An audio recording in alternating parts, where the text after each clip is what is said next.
All right, guys, this video is going to be a little bit different than most of the videos we've done to date. What I'd like to do, well, first of all, you guys ever watch any of those criminal drama shows or movies or even documentaries where the FBI gets involved in some sort of serial killer investigation, and one of the first things the FBI will do is they'll create a criminal profile to identify who the suspect likely is. They'll tell you about their personalities, thought processes, motives, lifestyles, even down to the possible make, model, and even the color of the vehicle the suspect is likely driving, which is crazy. And in today's video, that's exactly what we're gonna do with you guys.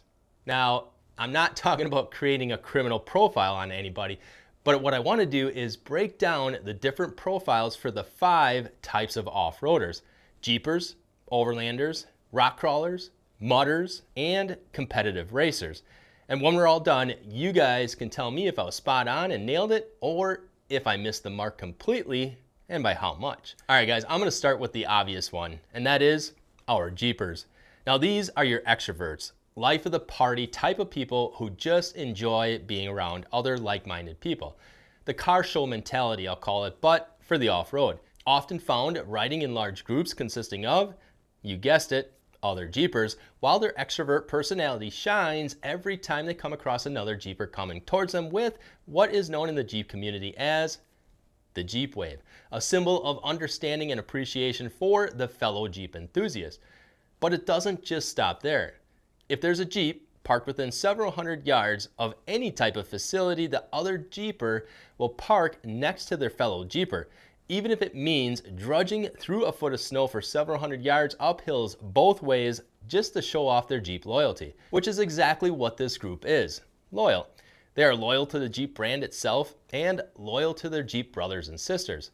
The Jeeper truly appreciates the lineage of Jeep's history throughout the different wars and sacrifices that the men and women gave for their country, many of which drove Jeeps in those wars and now have a Jeep as their daily driver, which, thank you, veterans, for your sacrifices and your services.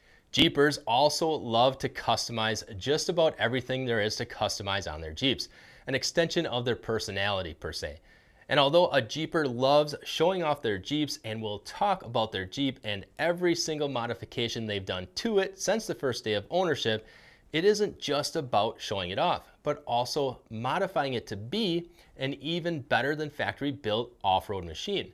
In fact, most Jeepers who have never even owned a 4-wheel drive vehicle in their life prior to purchasing a Jeep have now become, and transitioned into another group in this video that we're going to talk about later, but owning a Jeep means modifying it. Even if it did come from the factory with 35-inch tires, skid plates, rock sliders, recovery hooks, high clearance fenders, and front and rear lockers, it isn't good enough. So they go to TrailBuilt and buy bigger tires, and then new wheels, and then lights, and then a new suspension and recovery, bumpers, and it just never stops.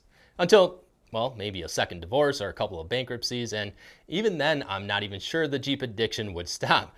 But that is a Jeeper, passionate, loyal, group-oriented people persons, and just all around a good, wholesome person that will always be there to lend a hand when something is needed by a fellow Jeeper, which isn't necessarily the case for our next group of off-roaders. Now, I'm just kidding, Overlanders. Don't get your panties all up in a bundle because, and I mean no disrespect, well, because I can kind of be the same way too, sometimes. But Overlanders are a bit more sensitive than the other 4 groups, and here's why.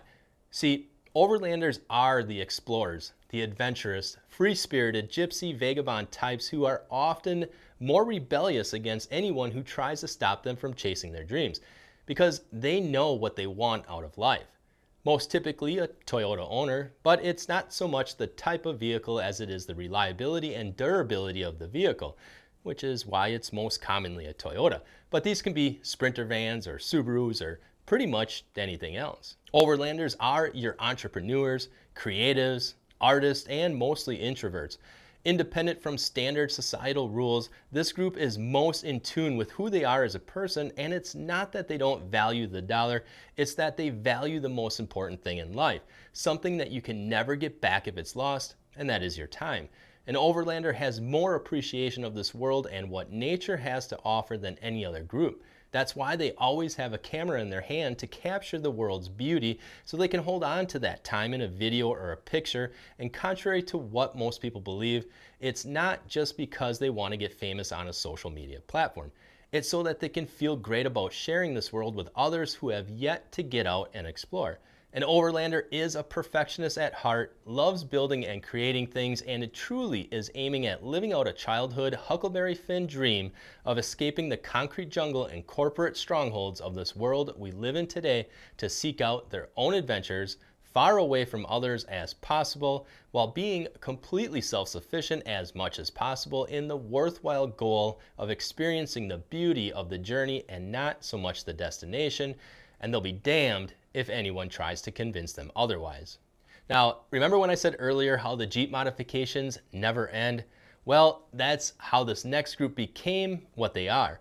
Born out of the Jeep addiction, where one mod turns into a bigger mod, and then you just start chasing the weak links in your build, and the next thing you know, well, you have a full-out extreme rock crawler, and the only thing recognizable from what it looked like when it started is maybe the grille, headlights, and possibly the hood.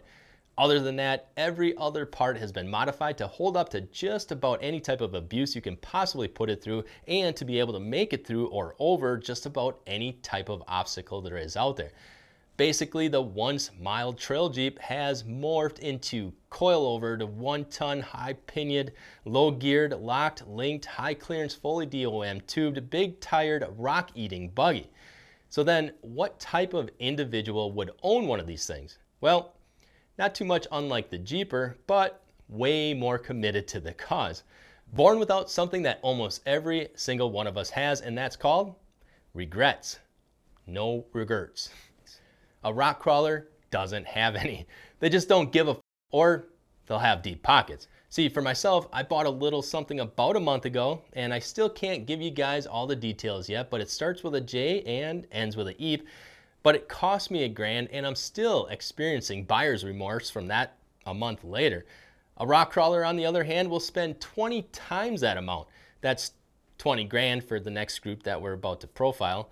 But a rock crawler will spend 20 grand on just a set of Curry high pinion complete axles and not even think twice about it. These guys and gals all mostly do their own welding and fabricating and are self-taught through all their years of experience from continuously upgrading and modifying their rigs. And their occupations will vary greatly across the spectrum, but mainly have blue-collar roots. Even if they do work in some sort of professional position, they are still a kid at heart who loves to play with their toys on the weekends, put their rig and their driving skills to the test, and, at the end of the day, kick back a few of their favorite beverages with their buddies. Because their wives have probably left them by now, or the bank took back their house and they have nowhere else to go, and they're really just drinking to cope with the underlying issues of being broke, divorced, and, well, now an alcoholic. Oh, by the way, you guys know I own a rock crawler? Alrighty, moving on. Our fourth type of off-roader is one of my favorites to go party with. Well, back when I was a lot younger anyways. But this is the mud guys. A breed all on their own. Mudders, well, they're just built differently. And it's not a bad thing, I'm not saying that at all. But when you love taking a four-wheel drive vehicle, usually an OBS pickup truck of some sort with 44-inch groundhogs or tractor digs on it, and then burying that thing in 8 feet of just the nastiest, stinkiest, shittiest mud hole there is around, while the engine is screaming at 8,500 RPMs, you might be on a whole nother level. About the same level as Matthew McConaughey in Dazed and Confused. All right. Mud guys are all about the fun though. Competitive at heart and mechanically highly skilled. These guys love to just go out and tear shit up, and then spend the next couple of weeks going through their entire truck, replacing all the oils again, cleaning out the seals and differentials. Not the interior though, no way. Got to keep the interior looking authentic to impress the ladies. Speaking of impressing the ladies, mud guys, well, they can be a bit socially awkward. I mean, these are your hardworking, heart of America, blue-collar guys here that were most likely raised on a farm with good old-fashioned values and God-fearing principles, so they didn't really get a whole lot of time to get out to socialize with their peers. So what do they do to overcome that? Well, They build a big badass mud truck on a dirt floor in their dad's shed with nothing but a welder, a die grinder, and some scrap steel they found laying around the farm. Then they go hit the local mud holes, and all the ladies are standing around watching.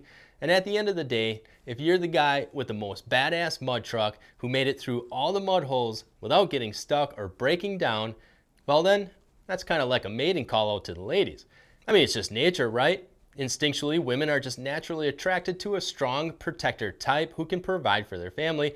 And what better way to do that than to show off your manhood skills by building a badass mud truck that can make it through just about anything. If you can do that, well then, my friends, the world is your oyster. And our fifth type of off-roader is the racer. I saved you guys for last because I know you would have already moved on to the next thing as soon as your part was over. And, well, you probably skipped right to this part anyways because, let's face it, obviously you guys are always in a hurry. Now, racers are the type that eat while working on their race vehicle. In fact, you guys barely ever even leave the shop. Right next to the microwave is the toilet and a cot for the 2-hour nap you might take in a 24-hour period, and even that's probably being gracious. The most hardcore enthusiasts out of the 4 groups combined, these athletes with somewhat superhuman powers can function for sometimes months at a time without ever even stepping a foot out of their shop while building their race vehicle from nothing but a huge stockpile of metal and various performance parts. Highly skilled in everything from metal fabricating to building race engines. In fact, the only thing these guys and gals don't know how to do is take their foot off the accelerator. And it's because they were born without a very necessary survival instinct that the rest of us know as fear.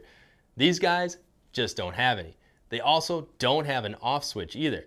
Their Ultra 4 buggy can literally be on its roof upside down in a race, and they'll recruit every single person in the crowd if they have to just to get them flipped back onto all fours again so that they can keep racing.